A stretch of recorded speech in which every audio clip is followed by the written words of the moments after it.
Welcome to TheoDisc. I'm your host, Kenny Innes, and on this episode we're going to be exploring some generational theory and how we can more effectively communicate the Christian faith to emerging adults.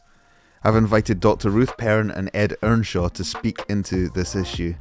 In addition to teaching on our graduate diploma in student ministry, Ruth is a research fellow at St John's College, Durham University, an associate staff member at King's Church, Durham, and is a trainer in Christian leadership. Ed is the program director for our graduate diploma in student ministry. He's based in Nottingham and works as a student mission developer for Fusion and has several years' experience as a church student worker. There's lots to think about in this conversation, and I hope it helps you to consider the ways that you can reach across generations in your own context. Enjoy. Well, I'm delighted to have Ruth Perrin and Ed Earnshaw with us today. Hi guys, how are you? Hi, good, thank you. Yeah, I'm doing well, thanks, Kenny. Good. Ruth teaches with WTC, and Ed is our director of student ministry program on the GradDip. And so we're going to have a conversation today around this idea of how does the church reach emerging adults, and we will get into that in just a moment. But first, we have to get to know both of you through a few questions which are to do with things that you return to. So we are interested in your current thinking, but we'd also like to get to know what are some constants, or what are the things that are things that you keep going back to. So a series of 3 things here. The first one is, what book do you return to? What food or meal do you return to? And then what place do you return to? So Ruth, why don't you go with a book first? Well, you can have the holy one or the not so holy one. Which do you want? Let's go for not so holy. I return to a book of my childhood repeatedly, which is Anne of Green Gables. And I suspect that many women, Anne of Green Gables is their comfort reading. Yeah. But not Anne with an A. I'm a purist. Not this Netflix nonsense. No. I'll tell my daughter she liked that a lot. So well, there we go. She needs to read the actual book. That's it. Ed, what about you?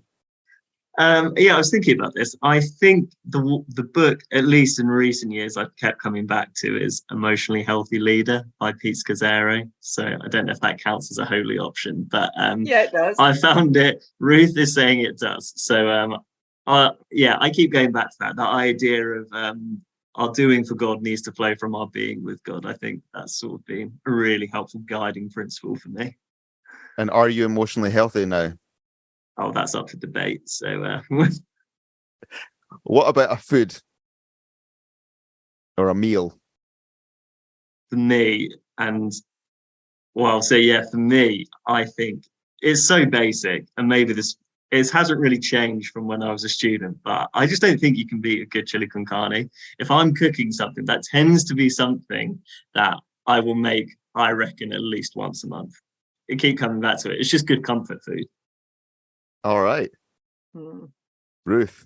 Mine is a recipe called caramel cinnamon chicken and parsnips, which basically is baked chicken with parsnips, but you pour sugar all over it. It's delish. It's from a very, very old cookery book, but I love it. Wow. All right. Mm-hmm. Sugar on the chicken. Yeah. You bake it so it forms like a caramelly sauce. Oh, okay. Gotcha. Right. My culinary skills have just been made to feel very, very limited right now. Well, yeah, but you went with something holy after I said Anne of Green Gables. So, that's true. I have that. Ruth, what about a place that you go back to?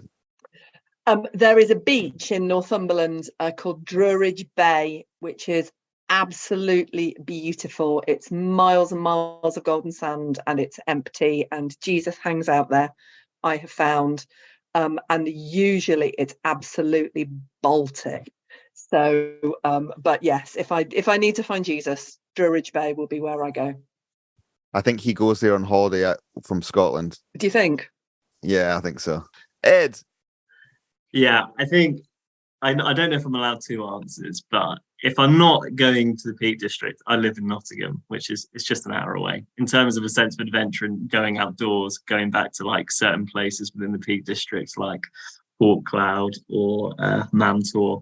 But I do often find myself keep going back to campus. Like I studied at the University of Nottingham, and now I often find myself still being there, like meeting with students, going for walks. It's a beautiful campus, and it feels like quite a centering place in my life at the moment. Wow. Okay. Is that kind of a latent desire to be a student once again? I've not let go, really. That's the long and short of it.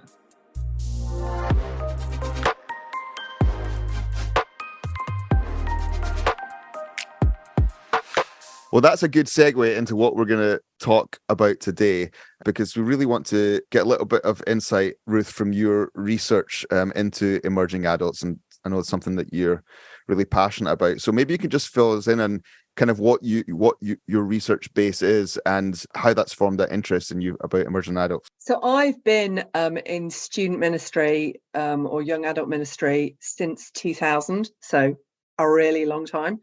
And all of my research has come out of pastoral questions that have been raised around why is this happening? What differences are all of our ministry making? That sort of stuff. So my passion around young adult faith is rooted in church and parish church ministry. And I think it's been really interesting over those 23 years to just watch some of the changes. So the oldest students that are, the students that I first worked with are, they're in their late 30s, early 40s now. And one of the questions, the most recent piece of research that I've done, although it's a little bit old now, not going to lie, it was published 2020. I wanted to know why some of the students in that cohort that I'd worked with are now, heroes of the faith, and some of them don't believe there's a God anymore. Because when they were students, they were equally keen, and I couldn't have guessed which of them was going in which direction. So the research that I did was really to try and find the answer around what happens to the faith of, the keen bean students once real life hits and they go through, their 20s. And this phrase, emerging generations, emerging adulthood, comes from an American developmental psychologist called Jeffrey Jensen Arnett, who in about 2000 noticed that people were kind of growing into adulthood differently than they had before, and that actually for a whole raft of completely legit reasons, people were just taking longer to work out who they were and what they believed and where they stood. And so he has this phrase that 30 is the new 21. Which many young adults, kind of are relieved when I tell them that it's okay. They don't know what they're doing yet, because 30 is the new 21. So emerging adulthood is this developmental experience that many young, not all, but many young adults, particularly in developed cultures, are having, that it's just taking them longer to find out who they are, to settle down, if you like. And see themselves and kind of function as what might be considered adult. One thing I wanted to ask, Ruth, was about this idea of the term millennial, which seems to be a catch-all phrase for people who are in their teenage years or early adulthood. Can you maybe speak to that a little bit, and why we shouldn't be using that term for everybody? Yeah, please, will everybody stop? I get asked quite a lot, will I come and speak to our denomination or organizations leaders about millennials? And I always have to double check, do you mean that? My research and specialism is in millennials, but most millennials are 30 and above now. So in sociological terms, millennials are the generation born between 1981 and 1995-ish. Ages are always blurry. So the younger generation, Gen Z, who are students now, they function quite differently and think quite differently to millennials. So I have, done presentations a number of times where I've had people come up to me, millennials come up to me and go, "You're right, my sister is 6-7 years younger than me, but her whole worldview, her whole attitude is different." So there is quite a marked difference between millennials and then Gen Z. There's all sorts of reasons for that we don't need to go into now unless you particularly want to. But I think those two generations are struggling to understand each other a little bit. So yeah, so for all those church leaders out there, all young people are not millennials. If they're under 30-ish, then they think like a Gen Zer. So former generations may have asked, is this true? That was their kind of resounding question, is the gospel true? Whereas my observation, and again, sweeping generalizations, so forgive me, but is this true doesn't seem to be the question that many young adults are asking. They're asking, will this help? The truth is not like a cognitive, can I theologically line the dots up? It's is this God real? Is this community authentic? Will everything around is fake news? Nobody can be trusted. Can this be trusted? Will this help me navigate the complexities of my circumstances? So I think that there are some different questions being asked, or at least a different way of understanding what truth might look like.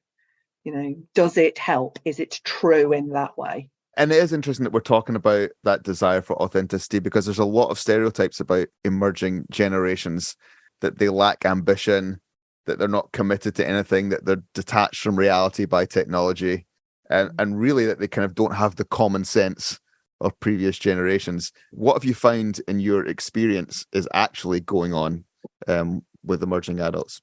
I was reflecting, like, what are the characteristics, the traits of like Gen Z, I guess to a wider extent millennials as well. But I think I really see a generation that is actually, there is ambition there. They're like incredibly innovative, like a desire for a better world, actually, not necessarily the hand that they've been dealt with. And I think we can see that come through from the justice side of things, that's evidence in the Black Lives Matter protests, like climate justice. All of that is really pertinent. And I think as well, whilst there may be certain levels of truth around, I guess, resilience, I think, Ruth, you've described Gen Z as like brittle before, like actually quite hardy, but when there's pressure applied, there can be a fragility there. I'm actually sense that Gen Z as well are really creative. They're inquisitive, like there's something quite activist about them as well. And so I see all of that flying in the face of those stereotypes that people put forward, and can actually maybe be a bit reduced, perhaps, Gen Z. I think there are so many amazing things about them as a generation, which about current students, which mark them out as so open and actually such a positive force and presence in our churches, and like indeed just in society in general. Yeah, I mean, there's really interesting research that came out of the States a few years ago. So I've got a book here, C. Miller and Grace. And one of their observations is how hardworking Gen Z are. So millennials may have been a little bit flaky, and everybody's going to take a gap year. That's what we call them in Durham. To discover themselves and go elephant trekking and all of that. But Gen Z financially can't afford to do that, most of them. So they're much more likely to, I'm not going to do an unpaid internship. I'm going to get a job. I'm going to make some money, and I'm going to, take responsibility that way. Again, we're talking about a whole generation of people in simplistic terms, but my nephews, for example, are all Gen Z, and they work super hard. Their uni studies are, they're so focused. So the whole like lazy slacker student narrative, I don't see that in the Gen Z as I know. I see them wanting to do well because they are anxious, because they want to get a good job. And now we're in a recession, and, so there is I think a conscientiousness in them. And the protesting, they're quite militant about things. And at times that's a bit much, but they care about stuff. They're not just all sitting playing on computer games. And the truth, they're not engaged with reality. Well, the truth is the digital world is a real place, and people are really connecting and engaged and doing things and building things in the digital space. So, when you see Gen Zers wandering around with their phones, they're probably not playing a game. They're probably communicating with somebody. They probably are WhatsApping or Snapchatting or whatever they're doing. So there is this strange dichotomy of people being hyper connected but also really lonely, and lots of researchers are kind of exploring that. And there's lots of debate about, if it's not in person, is it real? We saw that with the pandemic. People aren't in the church building. Are they engaged in a community? Are they engaged in worship? Well, those are real spaces for the people that engage meaningfully with them that way. So I think churches have got to take that seriously.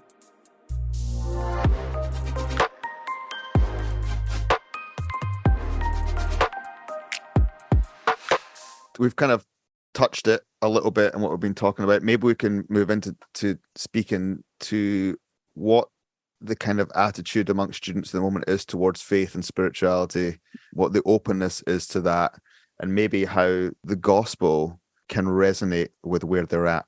I think Barna did some research, didn't they, Ruth, which came out in 2019, which amongst, and correct me if I'm wrong, but like amongst UK adults, I think, so those aged between 18 to 35, of which obviously students form a big part, I think it's like 61% of them believe in spiritual forces, which shows that there's like over half of the UK young adult population believe there is something else to this world than, it purely being a material thing.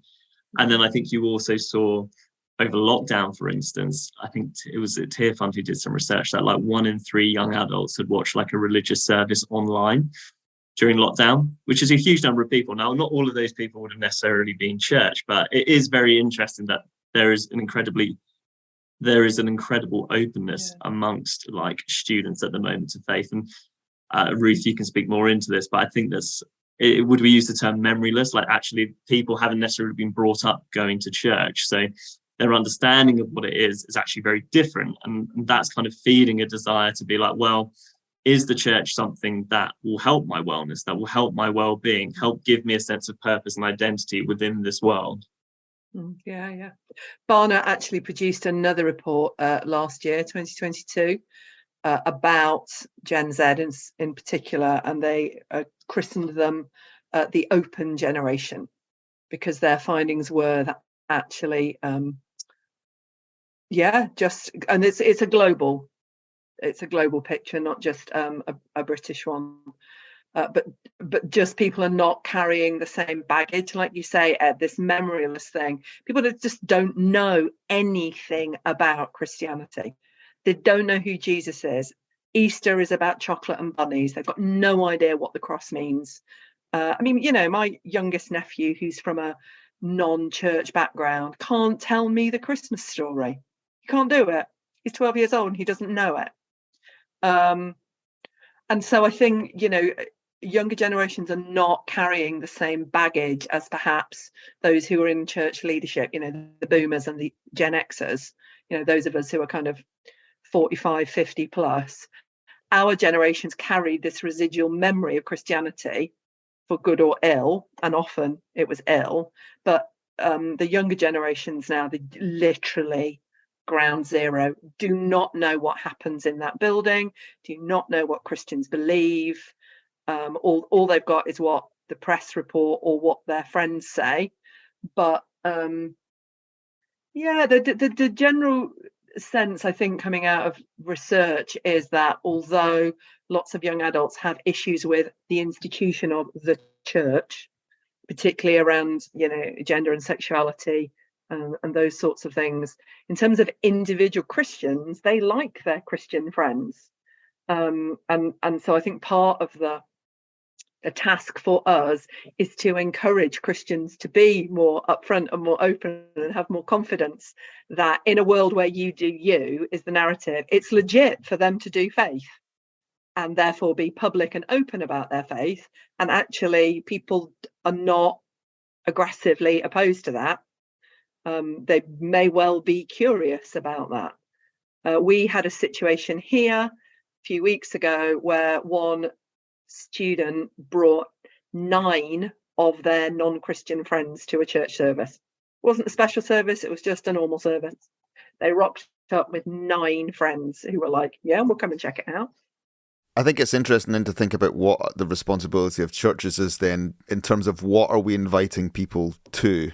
I've read some things in the past about kind of the infantilizing of church, where the notion is that to appeal to young people, you get yourself a smoke machine and some lights and a cool band, and that is what will do it, right? And I think that notion in the last few years has kind of been blown out in the water more and more. What is it? How can churches be effective in communicating or in welcoming the kind of that student age? I think the experience that, well, I think it's the experience we all want, isn't it? Is to actually meet God, to be in the presence of the God who loves us. And, you know, there have been times when that has, you know, the Pentecostal charismatic movement, it's been loud, and it's been, you know, a worship band and lots of noise. And there've been other times in church history where that's looked different. And that, you know, there will be young adults that do want them like the mega church. You know, we call it a plausibility shelter. You know, there's lots of other Christians here. I'm not mad for believing this, because, you know, 97% of my friends think I'm bonkers for believing, you know, in Jesus. But here, there's a crew of us. And developmentally, that's really normal for people to kind of clump together like that. But, you know, I think it's also, like, to go back to your thing about Kenny, about authenticity, people that are really interested in them and actually care and know their name and invite them into their home and just share life with them, that's really powerful. I heard a shocking statistic last week, which is that student mental health problems have increased by 450% in the last 5 years. Okay, 450%. So when I started 23 years ago, mental health things, they existed, but they were occasional. I would say it's unusual now to meet students that haven't got some sort of struggle in their past or their present. And so I just think churches that are kind and love people, forgive me for being a bit ranty, but I feel like if the church did what it said on the tin, young adults would be like, oh, those people actually mean this. Do justly, love mercy, walk humbly. Or, you know, this is how they will know you're my disciples, because you love one another. There's a community here where people really have each other's backs and are humble and gentle and honest. I just think young adults, you know, I don't know how to say this on a Christian podcast, their BS radar is so sensitive because they're bombarded with fake stuff all the time, that they can discern authenticity a long way away. And when churches really mean it, when older Christians really mean it, when you've got someone who's been walking humbly, doing mercy and, you know, all of that for 50 years, they spot a hero of the faith. They see that in us. Well, those of us that are that. And they're like, oh, yeah, no, there's someone that's actually walking the walk, not just giving it all the chat. I think that's what we've, I think that's what we've got. That and prayer. I think that's what we've got.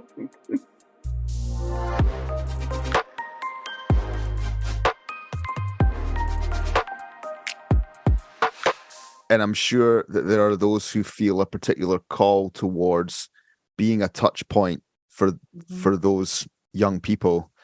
And we might call them student ministers or whatever it is, you know, but people who have that passion to be available to people of these emerging generations. Maybe we can just talk as we finish up here about kind of the importance of churches investing in that, of making sure that's available, particularly those churches who are around and about large student population centres. Can I just push back a little bit on that, Kenny? Go on then. Yep. So here is what I observe in a lot of churches in student cities. there's an appointed person Mm-hmm. or perhaps small group of people that are the student ministers. And so the rest of the congregation doesn't bother to engage with the students because that's the job of the student ministers. And often the student ministers are themselves 25 years old. Perhaps they might be a little bit older. And so the pastoral responsibility for caring for this really vulnerable age group is dumped on people not much older than them, while all the grown-ups jolly often do their own things. Okay, so forgive me for this, but if you're in a church in a student town, we all need to be student ministers because that individual 25-year-old that you're paying a pittance to do that job cannot shoulder the pastoral weight of a 450% increase in mental health problems. Okay, so sorry, I know that sounds a little bit ranty, but I've just seen it so often that student workers burn out because what they're carrying, you know, they haven't got the experience to manage that level of pastoral complexity. You know, those of us that have been doing it 25 years are struggling. And so we all need to pile in on student work, you know, in the same way that we all need to be engaged with the children. do you know what I mean? Rather than hiving students off.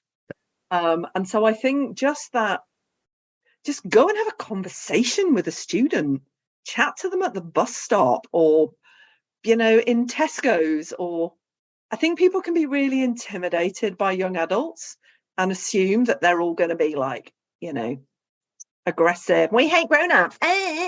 But that's certainly not my experience of students, and especially not the ones that are in and around church. They may stand in little huddles that it's really intimidating to bust into, but it's because they're nervous and they're 19 and I'm 53. So I need to put on my big girl pants and go and start a conversation with the nervous 19-year-old who's come to my church. And so I think all of us need to step into that, not just delegate it, you know, to the student team. Sorry, rant over. You can tell I feel passionately about that. It's not just a tick box exercise, is it? So we've started a ministry, therefore we're doing it. Absolutely. And I think it's the thing where, like, for those who are like student workers or student ministers, like for those doing that role, the importance of investing in them is so that they're actually equipped to do it. Like actually that they can be upskill as a practitioner in that ministry and that mission field to catalyze that calling, to actually, you know, invest in it and legitimize it as a profession, not just as you say, a job that needs to be done. But that also, as you say, Ruth, goes more widely. Like we've all got a role to play. Student ministry isn't just something for people in their 20s or 30s. It's for people in the whole church who feel called to that group of people who want to be spiritual brothers and sisters, mothers and fathers, grandmothers and grandfathers, and like actually to invest in theological training for people who care about that generation. You don't need to be a paid or unpaid student worker who has that title. You could just be someone who has a heart to want to disciple and raise that generation up. And I think I think that's what it means to be the church, right? Like we've all got a part to play, and it's not just you do this part and I do this part. Like it all comes together in this holistic whole. I often go, so one of my research findings was that the people whose faith had thrived through their 20s all had an older friend.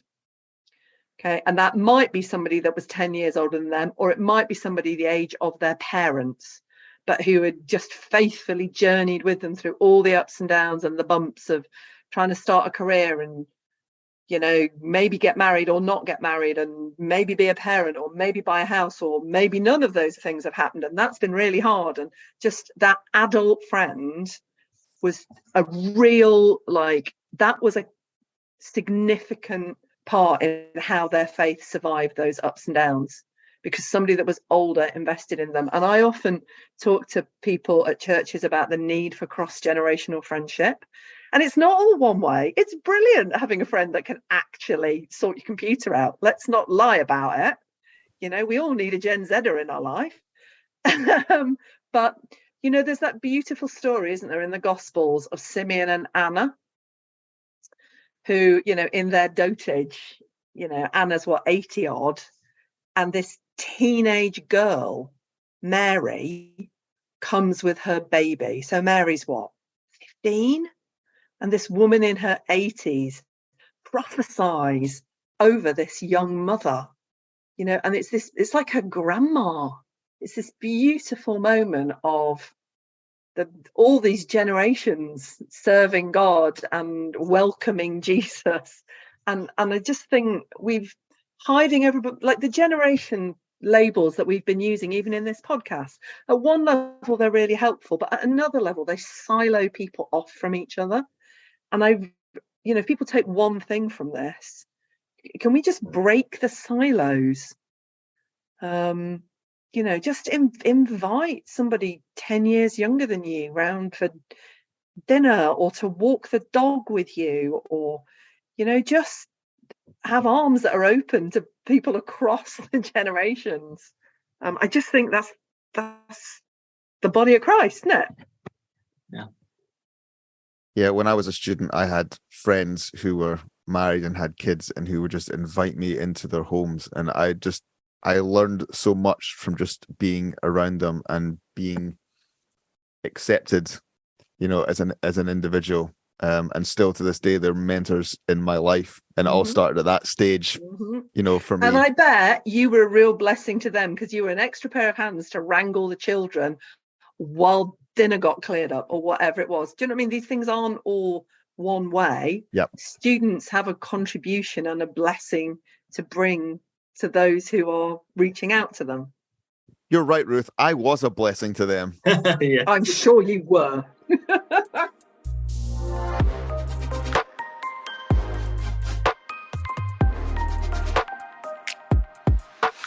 So we're just going to finish off here, but maybe we can speak to what is WTC doing about this, about some of these issues that we've spoken about. WTC is really passionate about seeing university students and people in that stage of life being transformed by Jesus on campuses across the country. So one thing WTC has done is it's collaborated with Fusion, the student mission movement, to develop this graduate diploma in kingdom theology with Student Ministry, which is a vocational track of the graduate diploma program that we offer. And so I think if you're someone who not only wants to enrich their own faith, but wants to ground their ministry in Jesus and mature their ministry, if you're someone who wants to catalyze your calling and grow your confidence and ability to reach, welcome and disciple students, whether you are a student worker, paid or unpaid, or whether you're just someone who has a massive heart for students and wants to invest in them and mentor them for the long term, then this could be something that's really worth considering.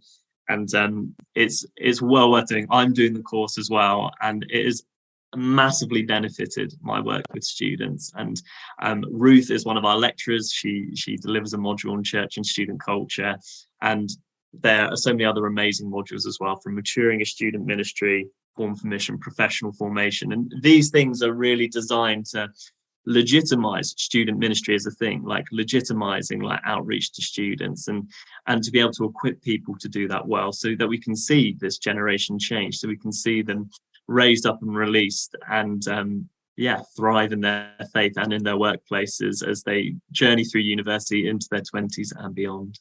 Brilliant. So where do they find out about that, Ed?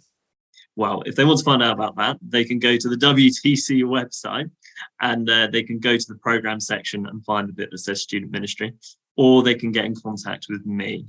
My email address is smpd@wtctheology.org.uk. And I would love to have a chat with you if you feel called to that, or are interested in that, or know of someone who you think might be. Well, Ruth, Ed, I really appreciate you spending the time to talk about this today. It's been eye-opening for me, and I've really enjoyed the conversation. Some of the pushback, some of the just thinking through these issues, some of the ranting. It's great. It's my superpower. What can I say? Thanks, guys, for being here. Appreciate you.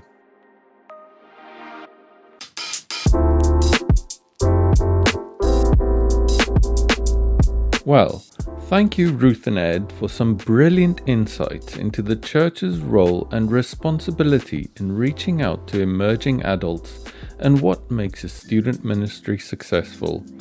If you would like to find out more about our Student Ministry GradDip, then head over to the Programs section of wtctheology.org.uk and you will find all the info you need to help equip you theologically for ministering to university students. In our next TheoDisc episode, Kenny will be chatting with Ali Blackley-Whittle, WTC's Study Skills Lead and lecturer in Old Testament, about interpreting certain challenging passages in the Bible that deal with gender equality issues. This episode will not be for the faint-hearted and does come with a safety warning. Thank you for listening to episode 13 of TheoDisc. Join us for episode 14 with Ali Blackley-Whittle when we talk about equality and the Bible. Bye for now.